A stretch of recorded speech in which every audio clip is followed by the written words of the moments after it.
ચાલુ થયું ને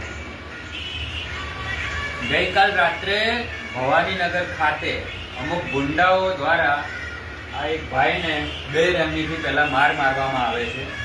માજી વાસણા પોલીસ સ્ટેશન ખાતે ન્યાયના હિતે જાય છે, પરંતુ માજીની વાત સાંભળ્યા વગર જે તે પોલીસ કર્મચારી શ્રીનાઓ દ્વારા માજીને 65 વર્ષના, આજે ઉંમર તો જુઓ માજીની, 65 વર્ષના માજીને લાફા મારે છે, ધક્કા મારી પાડી દેવામાં આવે છે.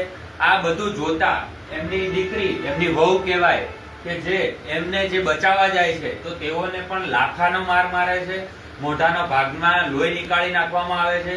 આ બધું ન જોતા એમનો આ દીકરો એ પણ ત્યાં બચાવ પક્ષ ખાતે જાય છે.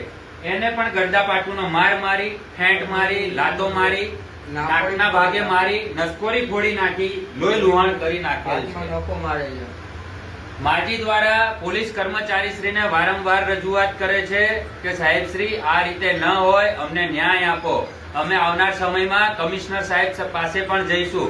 તો પોલીસ કમિશનર સાહેબ શ્રીને પણ તેઓ દ્વારા બીભત્સ ગંદી ગાળો બોલી અને કમિશનર હોય તો કે એને અહીંયા બોલાવી લે, હું જ અહીંયાનો બહુ મોટો કમિશનર છું, આવા ભાષાનો ઉપયોગ કરી અને આ તમામે તમામ ઘટના બનેલ છે. વાસણા પોલીસ ઇન્સ્પેક્ટર સાહેબ શ્રી આ બધું શું કરી રહ્યા છે? તેઓની આ ઘોર ગંભીર બેદરકારી ગણવી કે પછી એમની રહેમ નજર ગણવી? આવનાર સમયમાં આ પરિવારને ચોક્કસથી જરૂરથી ન્યાય હું અપાવીશ. જય હિન્દ, ભારત માતા કી જય અને જય ભીમ.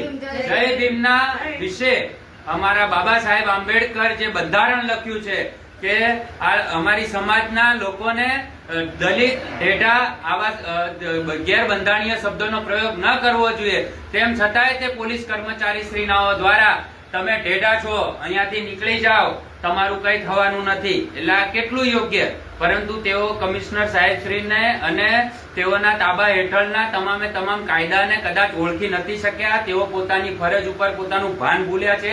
તેઓને ભાન કરાવવા અને આ લોકોને ન્યાય અપાવવા અમે આગળ જવાના છીએ.